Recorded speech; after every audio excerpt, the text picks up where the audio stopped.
Patient of the emergency. My daughter is missing. She's gone. We can't find her anywhere. I've called all her friends. How old is she? 11. And when was the last time that she was seen? It was at 6 o'clock, Jim. Around 6 o'clock. The body of beautiful 11-year-old girl, Carlie Brucia, has been found. Joseph Smith is under arrest for the abduction and murder of Carlie. Smith was sentenced to death, but this week a circuit judge ordered that he be given a new sentencing trial. This all stems from a recent Supreme Court ruling requiring juries to be unanimous when sentencing someone to death. February 1st, 2004, the big championship game. 90 million citizens sat captivated by television snacks, ready wearing team colors, eagerly awaiting the start. Whether up north or down south, huge metropolitan areas or rural neighborhoods, the entire nation tuned in. Everyone stayed put. That makes the ensuing events absolutely unimaginable, because while the rest of the nation partied tucked away in a silent Sarasota parking area, Florida, right under the bright sun, clearly visible from the street, an 11-year-old child was snatched. This wasn't a midnight abduction in some shadowy backstreet. It happened right around dinner time during a massive television event with everyday people hanging out mere yards from the scene. But the absolute most chilling detail is that a security lens recorded every single moment. Just a brief fuzzy snippet of security video. A guy dressed in work coveralls, a young kid sporting a crimson shirt and a rose-colored book bag, and then she simply vanishes, escorted off by an unidentified man while the rest of society stayed totally oblivious.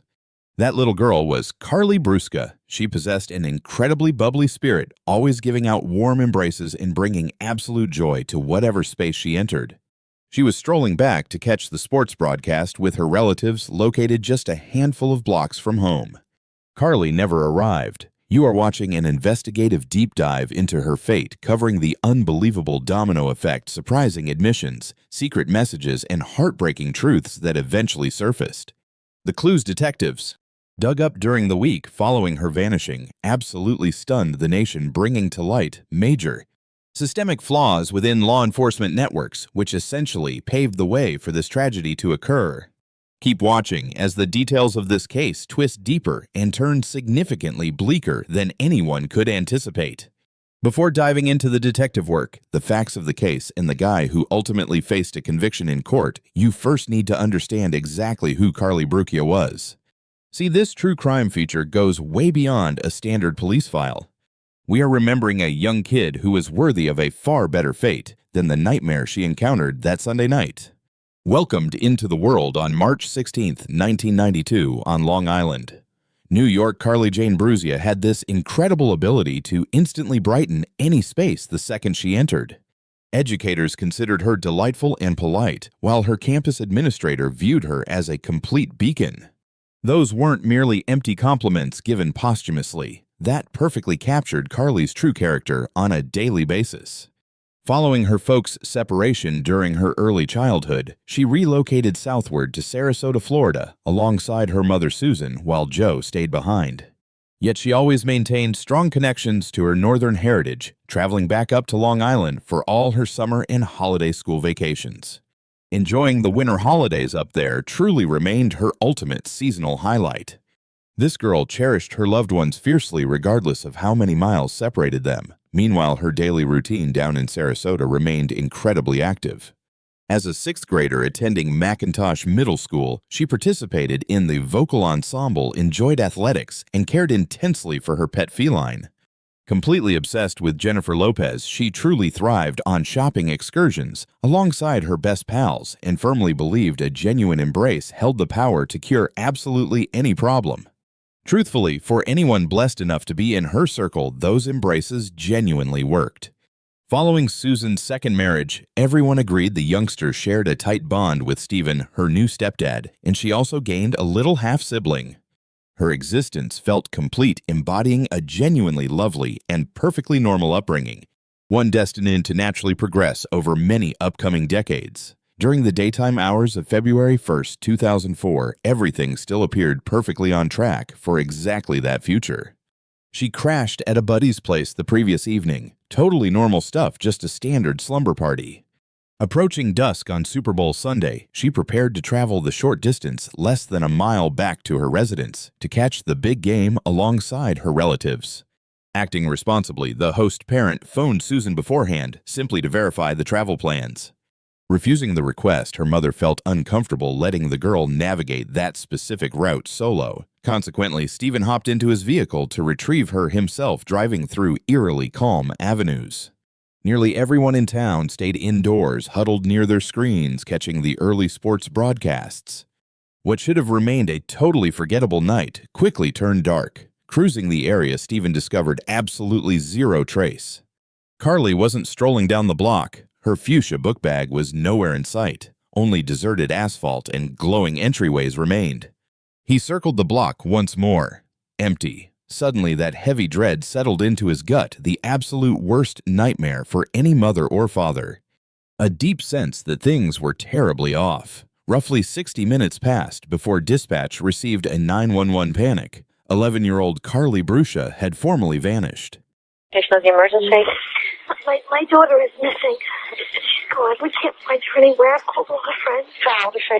11. And when was the last time that she was seen?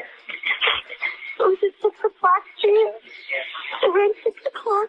Once law enforcement showed up and began mapping out Carlie's final confirmed whereabouts, detectives fell back on standard procedure. They walked her path, interviewed her buddies, canvassed the neighborhood, and hiked the exact trail she'd used to get back to her house.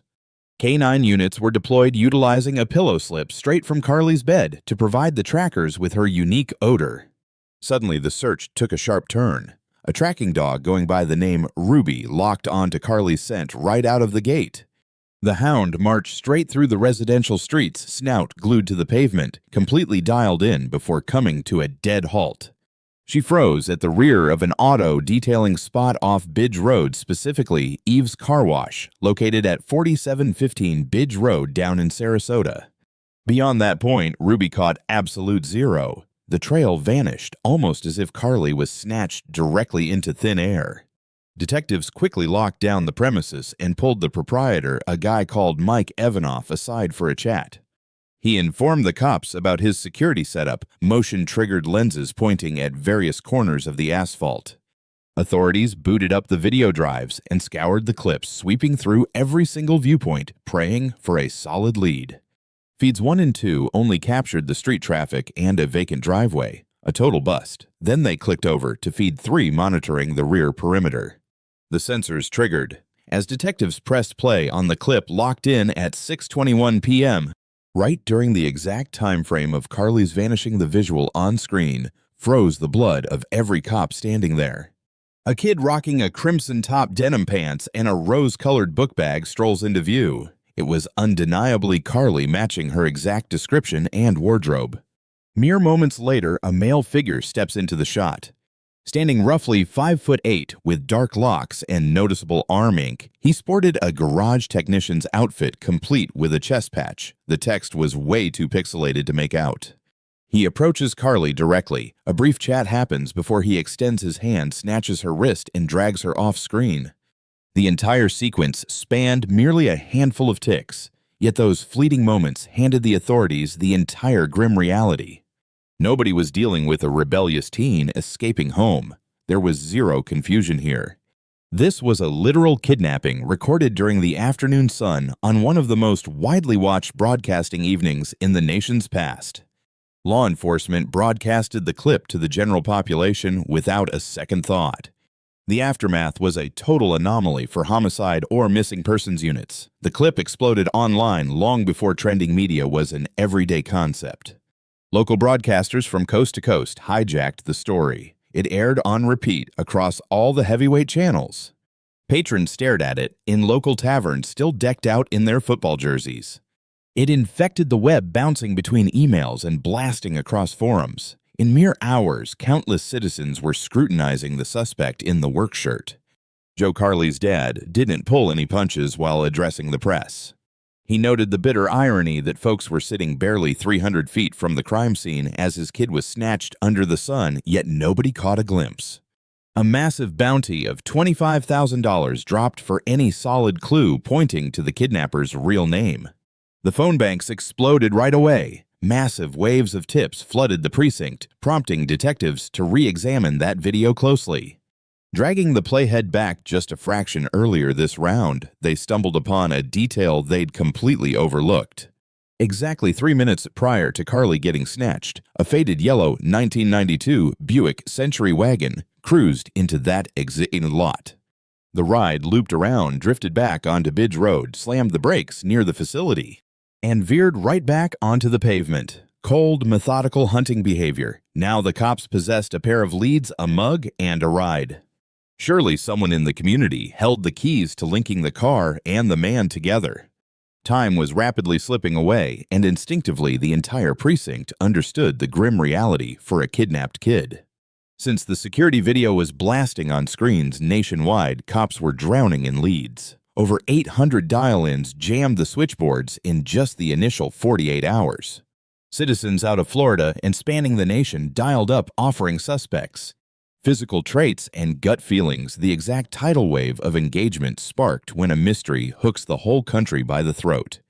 Yet through the massive noise of those tips, a handful persistently zeroed in on one specific individual. Multiple tips from unrelated people all pointed to one single guy. Pretty soon, Detective Vincent Reaver found that exact individual's file sitting right in front of him. That suspect was 37-year-old Joseph Peter Smith, a guy originally hailing from Brooklyn, New York. He was a jobless auto repairman with 3 kids staying over in Sarasota by leasing a spare bedroom from some local folks. As soon as detectives dug into his past, a highly alarming track record surfaced. Florida records showed Smith racked up no fewer than 13 prior arrests, stretching back to 1993. Those offenses involved holding heroin and cocaine, along with running medical prescription scams. He'd actually done prison stints, only to end up right back in handcuffs barely 8 days after tasting freedom. Earlier in his life, he beat the rap on accusations of holding someone hostage and abduction. Right before Super Bowl Sunday rolled around, he broke his parole rules yet again, but still managed to walk free. However, one specific tip caught everyone's attention. An old coworker from a local garage phoned law enforcement swearing she knew exactly who was on that surveillance tape immediately. The caller harbored zero doubts about her claim. She explained to the cops that his specific body language, his posture, and his distinct reaching motion were unmistakable. Seeing the man yank Carlie's arm on video mirrored exactly how she'd seen him snatch up his shop wrenches. Her spouse didn't waste any time reporting this detail. Detective Reaver headed over to Smith's place alongside fellow officers. A person next door verified he was inside, yet knocking yielded total silence. At that point, cops realized his active parole status offered an alternative legal loophole to proceed. They got his parole supervisor on the line and asked for their presence on site. During the wait, a lady drove right up to the house. This was Naomi, a co-owner of the property leasing space to Smith, and she arrived steering a light yellow Buick Century station wagon. Police escorted Smith into the yard for a chat. As soon as they handed him a snapshot from the cleaning bay cameras, his reaction spoke volumes. He stared at the picture, hesitated, then mumbled, "That resembles me, but it isn't. Who is that guy?" "I haven't got a clue, so absolutely not my face. Sure resembles me, though, right?" "Well, there's a strong resemblance, which is precisely the reason we're here asking questions." "Crazy. Well, that sure isn't me in the frame. Truthfully, even those officers you chatted with that evening believe it wasn't me. Zoom in on it. Take whatever steps necessary. Seriously double-check my alibi and whereabouts. I'm totally willing to cooperate with y'all because I need to believe. It's literally impossible. Like there's zero chance that guy is me. Swear to God, absolutely not. I could never inflict that kind of trauma on anyone. Period. How do we resolve this by proving exactly where I was at 621? He gave cops permission to toss his vehicle and living quarters. The guy appeared relaxed, super helpful, actually, and at first they found zero concrete ties to Carlie. However, detectives stumbled upon a notable clue inside his bedroom. An automotive worker's shirt sporting a personalized name patch plus illegal narcotics equipment sitting right in his car. That gave them probable cause. Police slapped cuffs on Smith right then and there for breaching parole and holding contraband. Yet this is the moment the case slammed into a massive roadblock. As crime scene techs worked, Naomi's husband Jeff arrived, dropping a bombshell that left folks stunned. His spouse completely messed up the schedule. She made an error. Jeff was actually the person behind the wheel of that Buick. Moreover, upon inspecting the car himself, he instantly realized the interior contents were completely shifted out of place. Someone had flattened the rear bench. He willingly surrendered the car straight to the Sarasota County Sheriff's Office so their crime scene guys could sweep it. In a flash, Smith's entire story fell apart. Detectives immediately read him his Miranda rights. He lawyered up fast. Consequently, the whole inquiry kicked into overdrive since Carlie had been gone for several agonizing days. With every passing 60 minutes, the chances of a happy ending dwindled terribly for her desperate, hopeful relatives. Simultaneously, another individual was preparing to step foot inside a precinct and flip the case upside down. We need to grab a seat and chat. What's happening in this room isn't honest. The absolute biggest priority right now is honesty. You were heavily advised to spill the beans. Who gave that advice? Well, that implies you and I are unable to keep talking. During the night of February 4th, a dude strolled into the local precinct demanding to see federal agents. This guy turned out to be John Smith Joseph's own sibling. The second he grabbed a chair, investigators knew this interview would be an absolute game changer. Choosing his phrases wisely, John admitted things were pretty rocky between him and Joseph. However, he also dropped a piece of information that caught the agent's undivided attention. It happened on the night of February 1st, the exact same evening. Carlie vanished without a trace. Joseph phoned him around 8 o'clock. The next day went by without a word until John and his partner tuned into the evening broadcast and caught the security clip from the auto detailer playing on TV. John instantly knew it was his sibling, and his girl agreed, singling out the guy's distinct stride. A prior spinal operation completely altered Joseph's stride for good, making his limp absolutely undeniable to his close friends and family. Both of them were absolutely certain about what they saw. John continued speaking, sharing a chilling sequence of events with the detectives regarding the immediate aftermath of Carlie being taken. Right around 11 o'clock that evening, Joseph arrived at John's porch, appearing to be completely high on drugs. He had his standard auto repair gear on, except his everyday tennis shoes were missing. In their place, he wore what looked like completely fresh footwear that John did not recognize while staying unusually quiet. He merely stared at his sibling and questioned if there was anything he wanted to discuss, prompting John to decline and close the entryway. Bright and early the following day, Joseph unexpectedly dropped by John's job site. His actions proved so incredibly bizarre that John distinctly remembered the whole sequence while speaking with federal investigators days afterward. Joseph obsessively scrubbed his palms repeatedly, despite having absolutely zero dirt on them. Then, at a certain point that same morning, he grabbed John privately to mention a sudden need to flee the area immediately. John laid it out straight for authorities. Even if his sibling actually did it, he would absolutely deny everything, insisting the man would die before confessing, and that getting honest answers was impossible.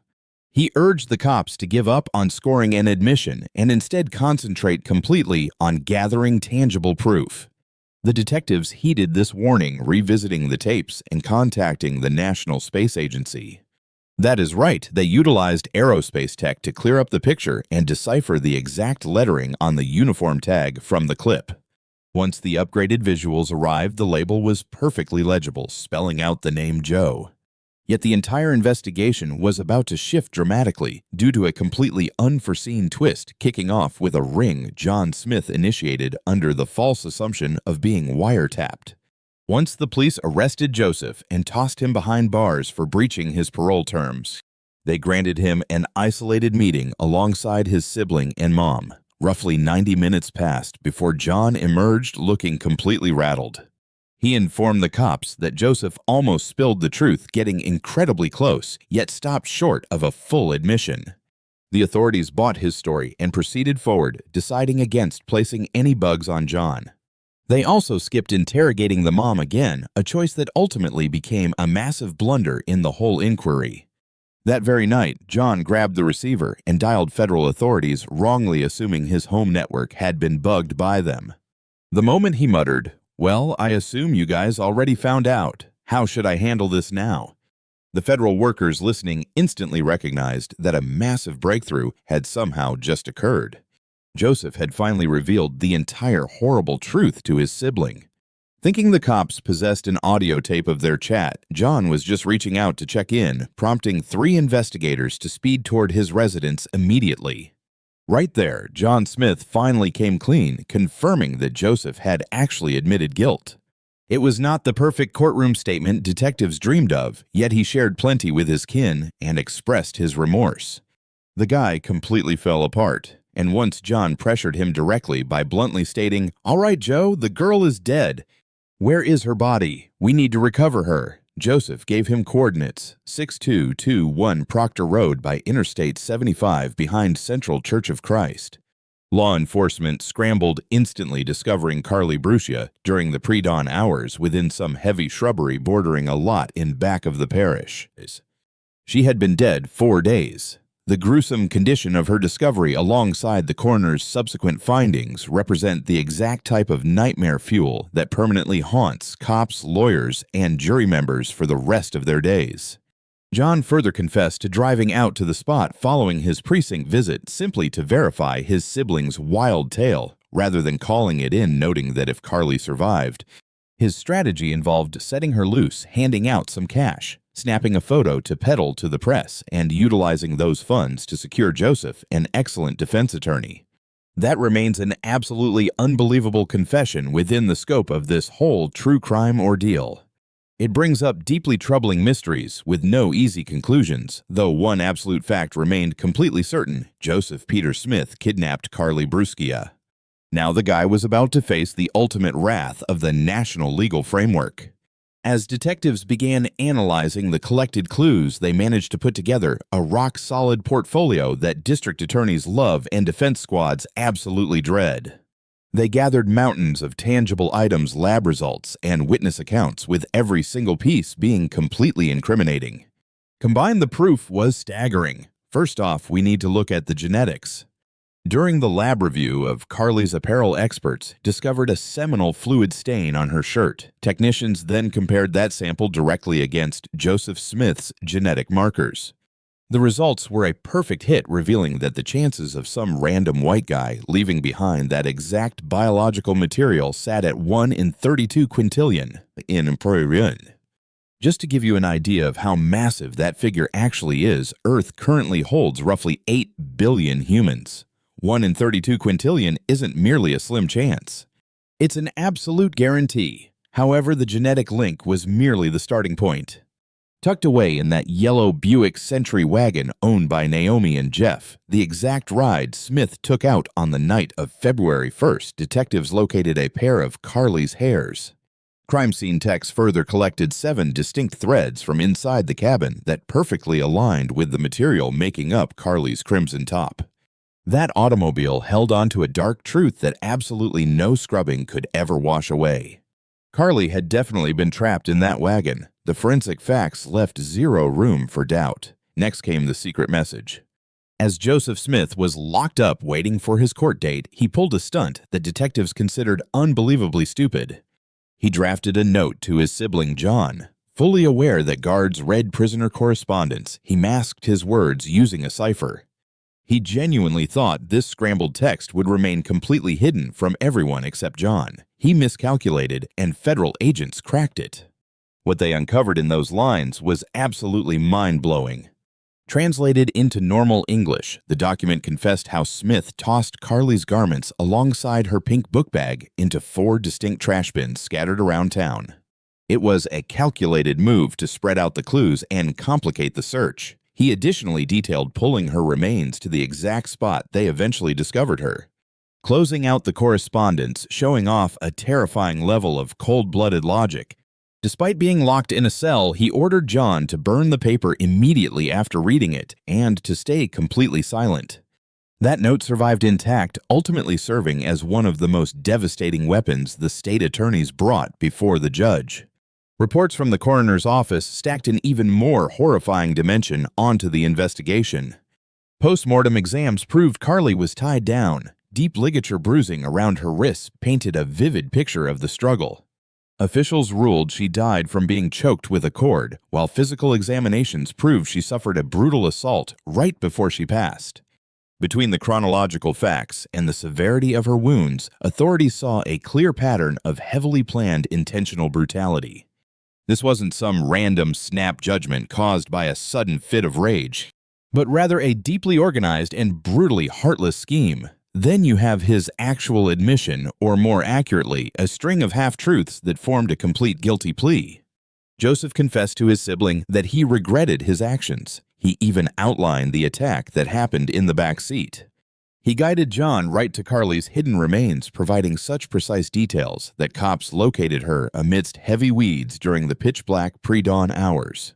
During a taped lockup conversation with his mom, a chat he had no idea the system was saving for trial, the dialogue proved beyond a doubt that his very own relatives knew exactly what he was guilty of. His mom pushed him to claim the whole thing was a mistake. His answer was brief, insisting it truly was an unintended tragedy. He told his mom he never intended to do any of it on purpose.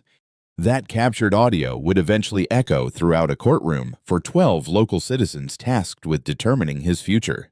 By meticulously piecing together security tapes and the wagon's path, detectives proved Smith didn't just randomly wander into that car wash lot. Watching how that wagon looped around, hit the brakes, and shifted spots right before Carlie walked into the frame pointed directly to a highly calculated trap. He was lurking in the shadows. He bided his time. Once the perfect opportunity popped up, he struck. His legal team had practically nothing solid to build a case on. They tried attacking the digital security video, claiming the state lacked solid proof that the recorded timestamps were actually correct. Their lawyers also claimed that having federal agents set up a sit-down between Joseph and his sibling right after he asked for a lawyer and plead the fifth was basically an illegal questioning tactic. Federal authorities firmly rejected that claim, pointing out that John was the one demanding to see his sibling and the conversation only happened once.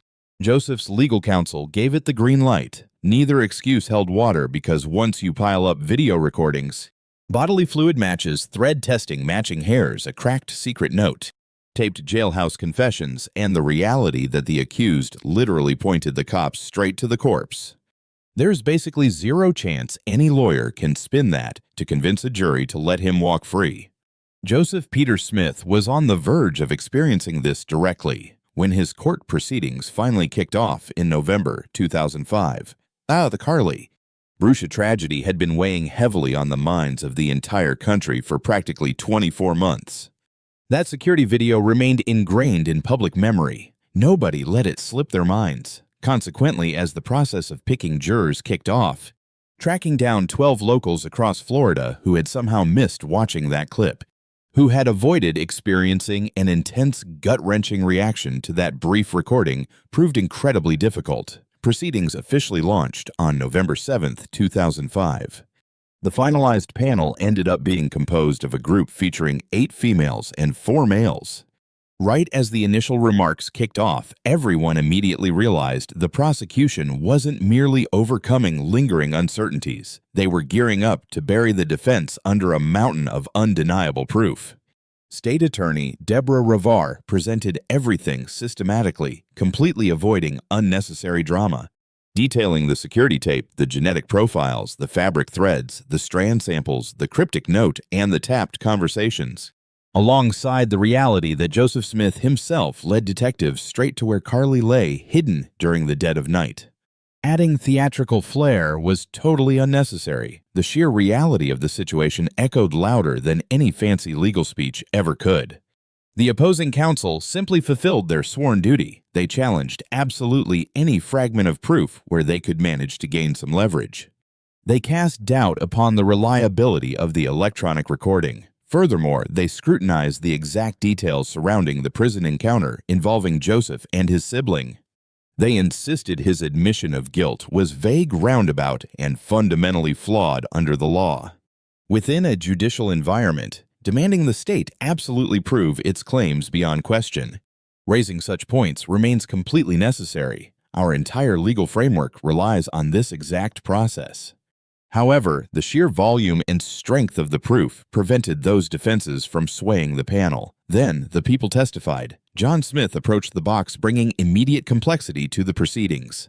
State Attorney Rivari requested the magistrate officially label John as an adversarial testifier. This judicial classification permits lawyers to interrogate the person they called to the stand with significantly more force if they act stubbornly or dodge questions. The magistrate approved the request. Consequently, the ensuing exchange turned into an incredibly awkward period of questioning during the legal saga. John happened to be battling personal criminal issues right then. Authorities had hit him with narcotics charges alongside violent theft allegations. While sitting in the box records show, he confessed to actively being high on smokable cocaine right as he answered their questions. Naturally, the opposing lawyers seized upon that specific admission to completely destroy his reliability on the stand. However, you have to realize something regarding the statements from John Smith. The central elements he shared, meaning his siblings' admission, the path to the remains, and the translated note were all backed up by tangible proof totally separate from his sworn statements. The genetic material proved accurate without John uttering a single word. The cloth strands stood on their own. The follicle samples required no backup. That taped prison conversation involving their mom held up perfectly fine by itself. People could tear apart John's trustworthiness in absolutely every conceivable manner. Yet that would never alter the hard biological facts tucked inside the prosecution's folders. Jurors listened closely as the taped conversation featuring Joseph and his mom echoed out. A profound hush fell over the room, the kind of silence born only from deeply crushing moments. Listening to a son claim to his mom that the horrific act was completely unintentional. Catching her reply about knowing he didn't mean any harm, mentioning how incredibly angry folks were in explaining how the neighborhood, the media, alongside the state leader and the local politicians, were screaming for justice, hit with an emotional force impossible for any final summary to replicate. The panel additionally listened to the testimony of a local jail officer who actively screened the inmate's phone usage and caught him pinpointing exactly where Carlie rested, nestled right between a pair of trunks just a short distance into the woods, right by the forest edge. Providing such a precise, incredibly relaxed, and purely factual observation managed to completely mute the gallery once more. Once both sides laid out all the proof and finished thoroughly questioning and aggressively challenging each person on the stand, following the final passionate appeals from the attorneys, the group retreated to discuss things, reaching a quick conclusion. By November 17, 2005, exactly 10 days passed. The starting gavel, the decision dropped. The peers convicted Joseph Peter Smith across the board. Abduction, assault, premeditated homicide, they nailed him for everything. During the subsequent sentencing segment, the panel leaned 10-2 toward handing down the ultimate punishment via chemical execution. Back then, in the Sunshine State Capitol, punishment suggestions didn't demand a completely unanimous agreement. 10 voices in agreement proved sufficient, and 10 was precisely the number the state attorneys secured. Joseph Smith rose in front of the judge, begging for leniency. He claimed his pleas were purely to spare his loved ones further pain. He insisted he possessed zero understanding of how things spiraled so terribly. He argued he was completely blitzed on narcotics and drew a total blank regarding those horrific hours. Following that, he dropped a remark that completely froze everyone listening right in their tracks. He claimed to own up to everything. He admitted his drug habit was terrible, but insisted he was hooked, adding he wasn't looking for a free pass. For Joseph Peter Smith, this was practically the only time the public ever got a genuine confession out of him. But for the folks gathered in that gallery, those words arrived way too far down the line to actually mean a damn thing. Stephen, who was Carlie's stepdad, endured the whole hearing. Later on, he mentioned hoping that crossing the finish line would bring some sort of shift in his emotions. He figured a guilty ruling might offer a bit of closure or a feeling of peace. Yet the agony remained just as sharp as before. The sole silver lining in his eyes was a sense that Carlie's voice had finally echoed through the room. Carlie's mom, Susan, was totally absent from the gallery the day they handed down the punishment. At that exact moment, she was locked up on narcotics charges. it is a gut-wrenching fact that really highlights how thoroughly and forever her little girl's brutal death shattered her life. She eventually told the press that she started using just to dull a heartache that felt utterly endless. By March 15, 2006, Judge Andrew Owens finally sealed the deal. He gave Joseph Peter Smith the ultimate penalty. Honestly, the statement he delivered from the stand that afternoon really demands some deep reflection. He noted how Carlie went through sheer hell the exact second she was snatched away. He pointed out that watching this guy drag her off by the wrist left a permanent haunting scar on the minds of anyone who witnessed the footage. Even at just 11 years of age, Carlie totally grasped how doomed she was. Her murder wasn't an accident. It was cold-blooded, meticulously plotted, and executed without an ounce of pity. Right after that, he locked eyes with Joseph Smith and declared, "Because of what you did, you gave up your privilege to walk free in our society. I pray the Lord shows your spirit some grace." Dead quiet filled the room, and just like that, it wrapped up. At least everyone assumed it was a done deal. The accused was found completely guilty of murder in the first degree. They slapped Smith with capital punishment, yet just recently a local judge mandated a fresh penalty phase for him. This whole mess stems from a recent Supreme Court mandate requiring an absolutely unanimous jury for an execution ticket.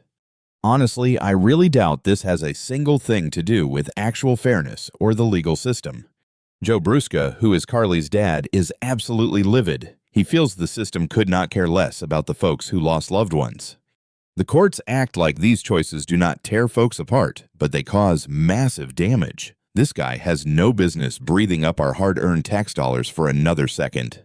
Right now, Joe Brucia and his relatives are firing off letters to get the governor and the top state prosecutor involved in this mess.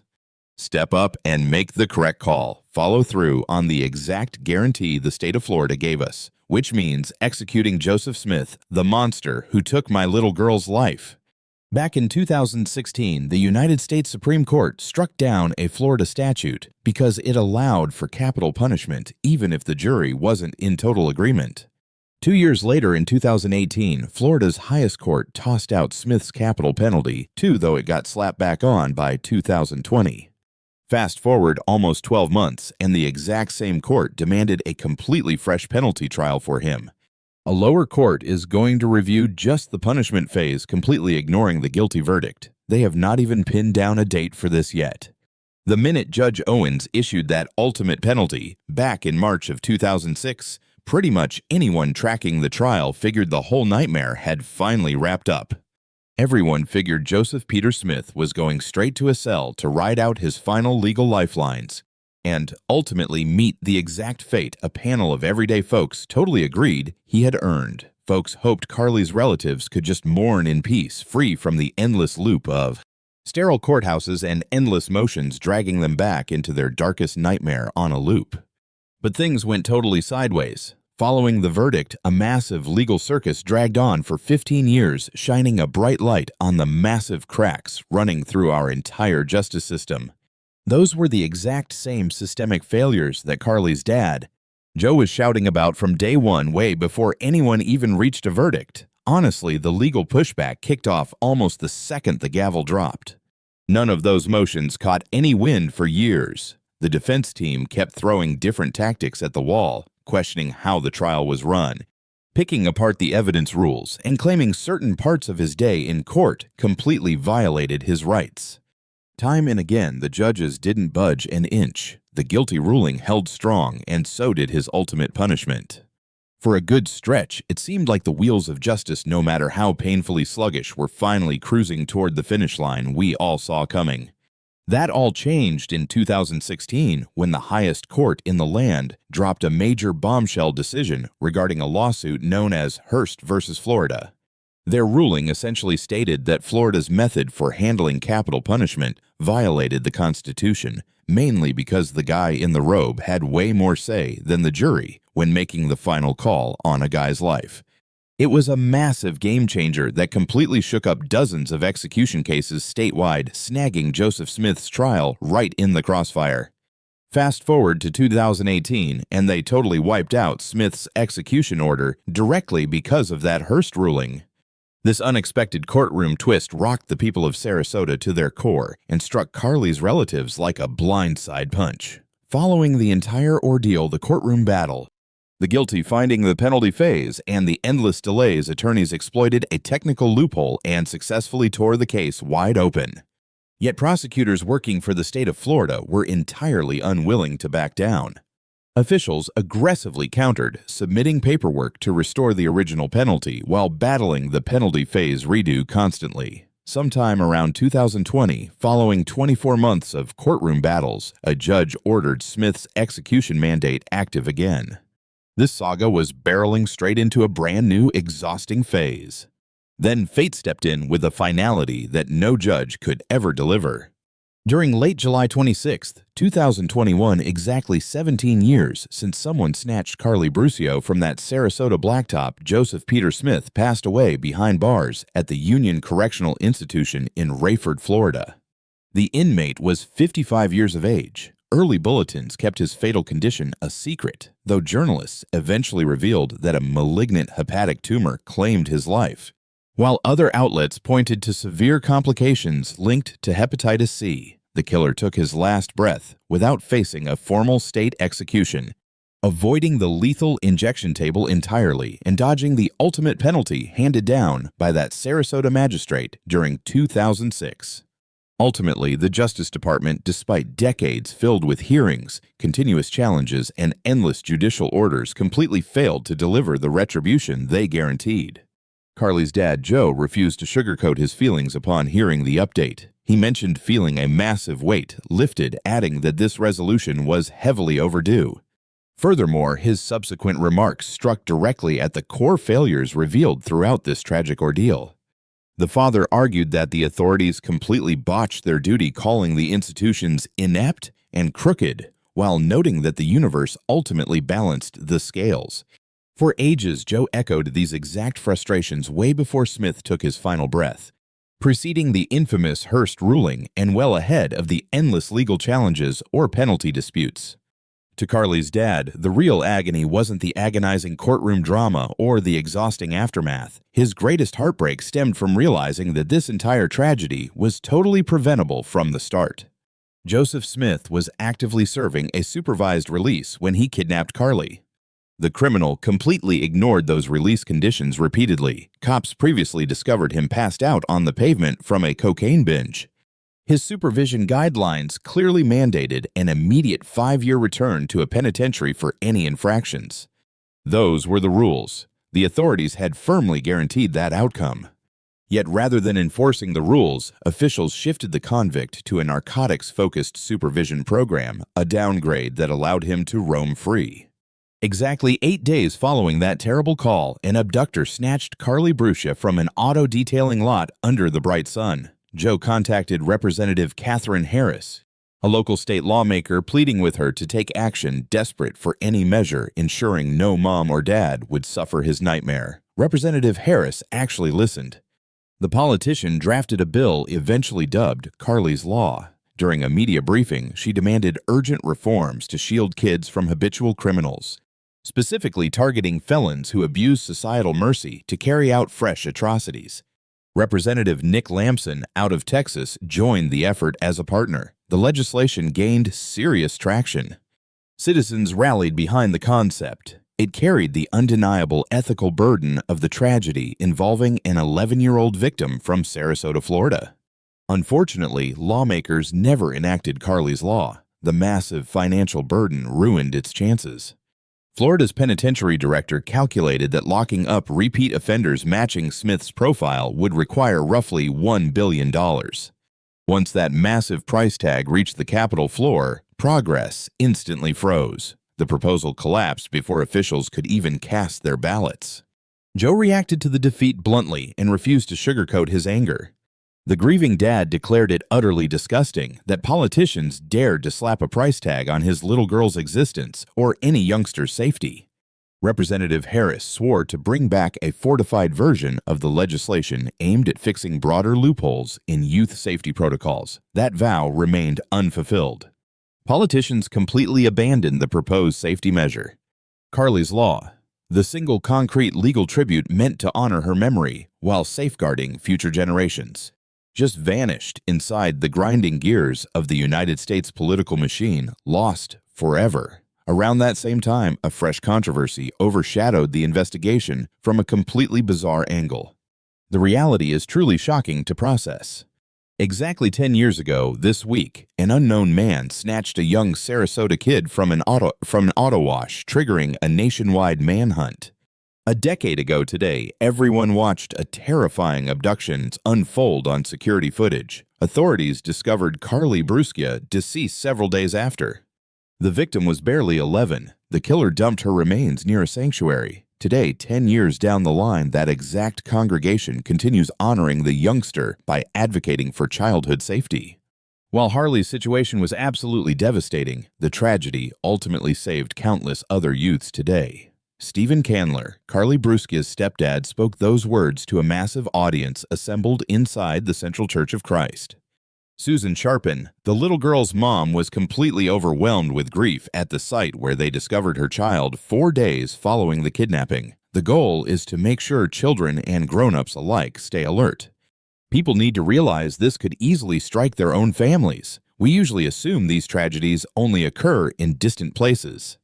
Nobody ever expects this kind of horror to strike right in their own neighborhood. That intense manhunt and the heartbreaking outcome stuck with everyone, including the veteran cops at the service. Seeing a kid go through such trauma is absolutely terrifying, honestly the darkest fear any of us have. But it also sparked a serious need for watchfulness, which is exactly what united the whole community in making sure the guy faced the consequences of his crimes.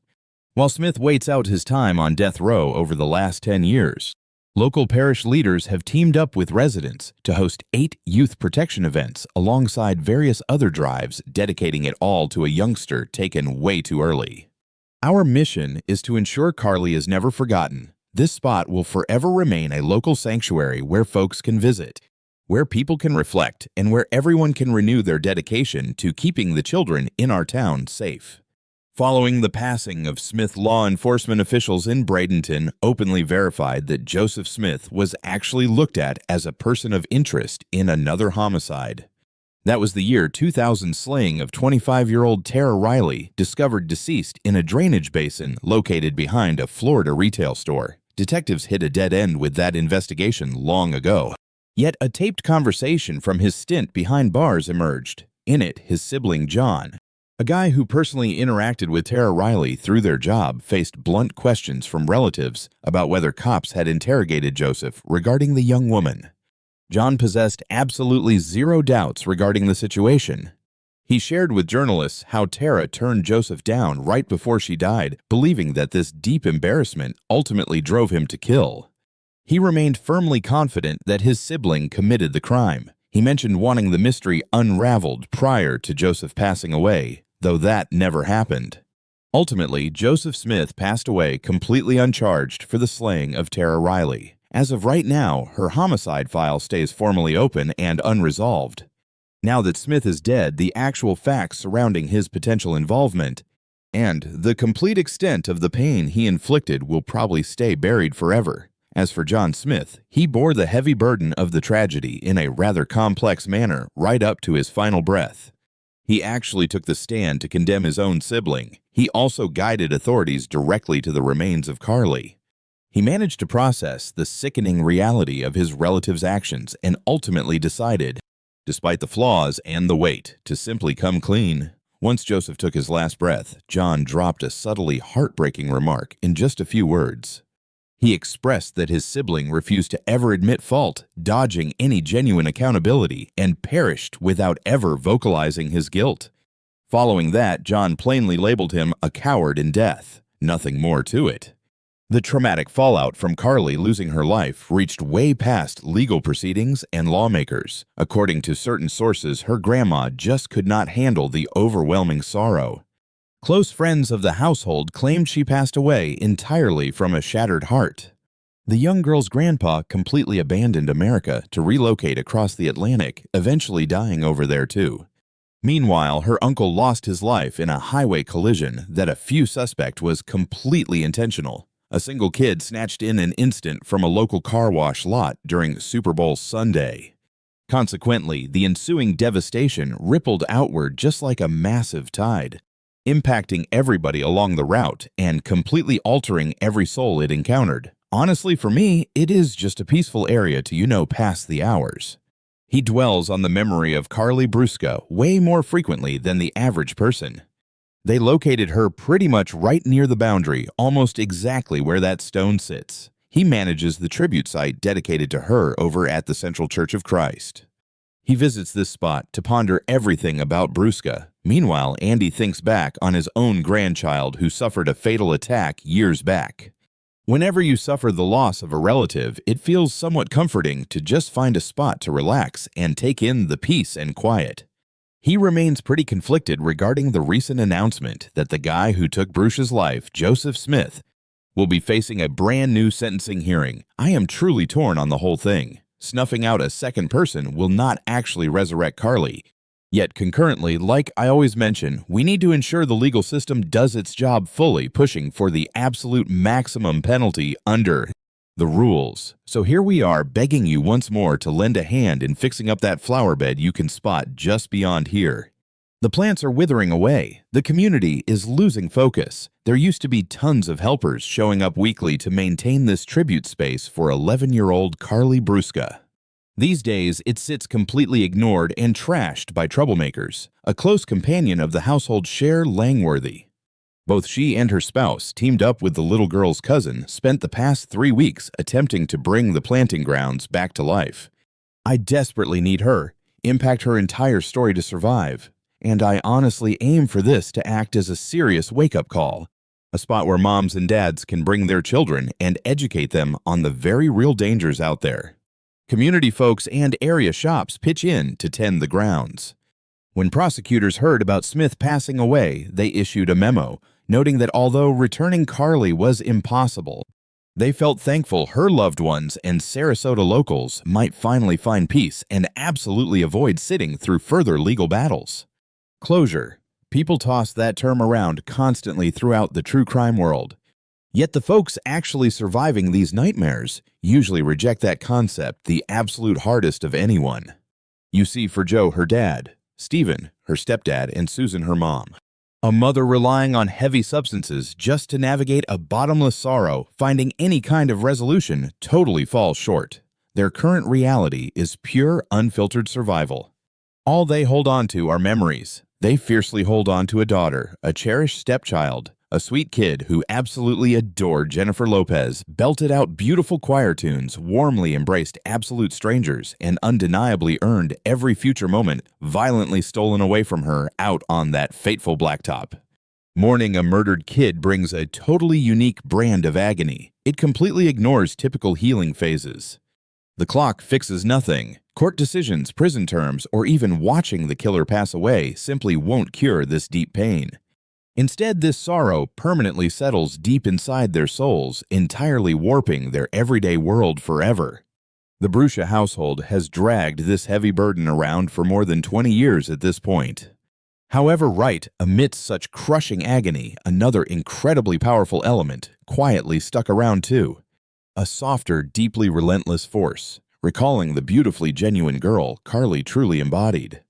Forget those media headlines, the poster photos, or even failed laws bearing her identity. Think instead about the authentic kid who happily embraced every single person crossing her path. The chorus singer who deeply cherished her kitty and considered New York holiday trips the absolute peak of earthly existence. Joe brought this up multiple times during the decades since losing his precious little girl.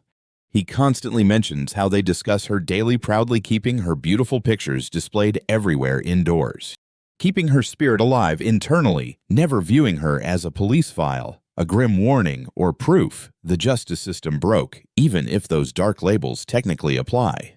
Instead, she remains their sweet child, their personal, Carlie, the radiant force her principal warmly remembered, glowing brightly today solely because her fierce loved ones absolutely refused to let her legacy fade away.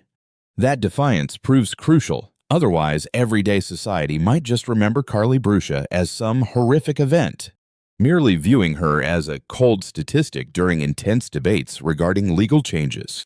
or just the blurry kid wearing a crimson top and blush book bag on security footage. Doing so creates another terrible wrong compounding the initial crime. Our special guided you through the gritty details of the crime, the kidnapping, the police work, the solid clues, the courtroom drama, the prison term, the legal fights, and her convicted killer eventually passing away. Yet raw details, while absolutely crucial, only paint half the picture. Eventually, cold truth must step aside for a much tougher, entirely raw emotional reality. Recognizing that underneath every single police report and collected DNA swab, every exhausting legal battle in these dark tales, sits a real breathing kid, an individual holding entirely limitless potential ahead. Carlie Brucia totally deserved to finish up the 8th grade. She deserved magical prom nights, fighting her folks over coming home late and finding cool bands to obsessively blast in her room. She desperately needed time to pick a fulfilling career path, navigate messy teenage heartbreaks, and forge her own incredibly unique destiny. At 11 years old, her incredible journey had just barely begun, and Sarasota locals recognized that agonizing truth instantly. The town's mayor basically declared her as Sarasota's own kid. Countless absolute strangers pitched in to help look for her gathered outside her home and dropped beautiful floral bouquets near the parish where police ultimately discovered her remains. Posters passionately declared affection for her. The campus offered therapy sessions after the tragic update dropped, since the heavy devastation rippled way past her immediate relatives. The deep sorrow blanketed the whole town like a thick, heavy fog. Seeing a town grieve together like that is incredibly uncommon. It highlights her deep community impact. Folks watching on TV immediately sensed she meant way more than a random statistic. Everyone knew this particular loss just stung much deeper. Still, the dark aftermath isn't strictly sorrow. It brings up massive questions regarding systemic responsibility. Regarding that angle, things get incredibly messy and deeply infuriating. Joseph Smith belonged squarely behind bars way before he ever grabbed Carlie. That isn't some angry hot take or emotional outburst. It's an objective reality, backed directly by his official binding parole paperwork. He blatantly broke those rules. Law enforcement possessed both the clear power and absolute duty to lock him up. They completely dropped the ball. 8 days later, an 11-year-old kid got snatched from a car wash lot right in the middle of the afternoon. Pushing Carlie's law aimed to transform that massive failure into a reliable preventative measure, shutting the loopholes, granting a guy with Joseph Smith's criminal background the freedom to wander a Florida neighborhood completely unmonitored. Yet the sad reality that it permanently stalled, fading out silently due to budget concerns and political gridlock, remains an agonizing detail of this tragedy that should deeply bother everyone. After all the inquiry posed by Carlie's dad, Joe wasn't purely hypothetical. It carried massive consequences. How many repeated justice breakdowns must happen before society finally draws the line? You will not find any neat explanation for that. Situations like this never offer one. Our legal framework is massive, inherently flawed, and run by everyday people making high-stress choices using severely limited facts.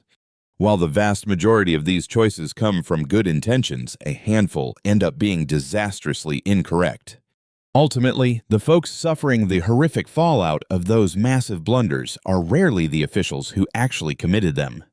Tara Riley certainly suffered the ultimate consequence. Assuming John Smith's strong belief regarding his siblings' guilt holds true, though no legal trial has ever officially verified this suspicion, it implies a 25-year-old lady was murdered long before Carlie, leaving her investigation completely stagnant. For over 20 years, her relatives have endured that lingering agony.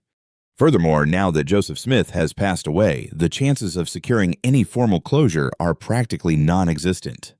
These hidden tragedies are the crucial angles the front pages usually rush past the secret mysteries buried deep inside the main event. They are the forgotten casualties lacking dedicated feature films, widespread internet clips, or any new laws drafted in their honor. They represent loved ones eternally holding out for explanations that are almost certainly never arriving. For countless seasons, Carlie's mom, Susan, wrestled with her child's terrible fate. That crushing sorrow fractured her spirit, pushing her into dark places no parent should ever experience. She candidly admitted to relying on narcotics just to cope with an agony that seemed entirely unbearable. Yet her journey definitely does not demonstrate frailty. Rather, it highlights someone forced to endure a nightmare nobody is wired to withstand, managing the absolute best she could with her remaining shattered pieces. Once February 1st, 2004 brutally took everything else. Stephen, her stepdad, endured the complete court proceedings and penalty phase, bracing for the psychological blow of the final decision, only to realize the sensation completely contradicted his anticipations. He mentioned the sheer agony remained entirely undiminished. The sole change was his newfound sense that Carlie's voice had finally reached someone. Honestly, that perfectly illustrates how legal vindication actually manifests in society despite our collective denial. It provides neither neat endings nor comfort. It merely offers the silent, difficult realization that your departed loved one remains remembered, that their identity was declared openly within a truly significant setting. It means a perpetrator faced actual consequences. Carlie absolutely had a voice. That fact remains undeniable. Today, over 20 years later, a tracker dog called Ruby traced a kid's scent right behind a Bidge Road auto wash, halting only when the path vanished after she was snatched into pure terror. Carlie Brucia continues to resonate loudly. You easily hear it during the meals her relatives share together, through the countless pictures completely decorating the walls of her dad's house, and within the minds of all those Sarasota residents who fastened bows, gripped illuminated candles, or gathered outdoors at a dark chapel just seeking a way to help, doing anything to respect a youth they never encountered, yet intuitively felt deeply connected to. She possessed that rare spark naturally drawing folks in, that applied equally to complete unknowns and individuals who solely recognized her from media broadcasts. You cannot artificially produce right or splice together that kind of profound aura. It was simply the core essence of Carlie Brucia. She was just 11. She sang in chorus and warmly hugged practically everyone she met. She was merely walking back to view the Super Bowl alongside her household during a peaceful Sunday twilight in Sarasota, Florida. She inherently earned every upcoming trip around the sun she was denied. You have been watching an investigative film exploring the Carlie Brucia tragedy. Should this narrative touch your heart? If it sparked deep reflection or infuriated you enough to scream for immediate systemic change, grip tightly onto that emotion, seeing as the youths featured in these accounts are far more than mere file folders or entertainment fodder. They were real human beings who walked this earth, held immense value, and absolutely warrant being immortalized in that exact light. We appreciate your viewership. The story of 11-year-old Carlie Brucia is a shattering reminder that our darkest nightmares can unfold in the broad daylight of our own neighborhoods. It took mere seconds on a Super Bowl Sunday for a bright, bubbly girl who loved Jennifer Lopez and giving warm hugs to be stolen away forever. Her tragedy exposes the terrifying fragility of safety and the devastating consequences when the justice system fails to keep habitual predators off our streets. But Carlie's legacy demands more than our sorrow. It demands our fierce vigilance. We must look out for one another's children as if they were our own. A functioning society cannot turn a blind eye to the vulnerable or put a massive price tag on a child's life. Carlie's law may have faded in the cold halls of politics, but the protective spirit behind it must live on fiercely within our communities.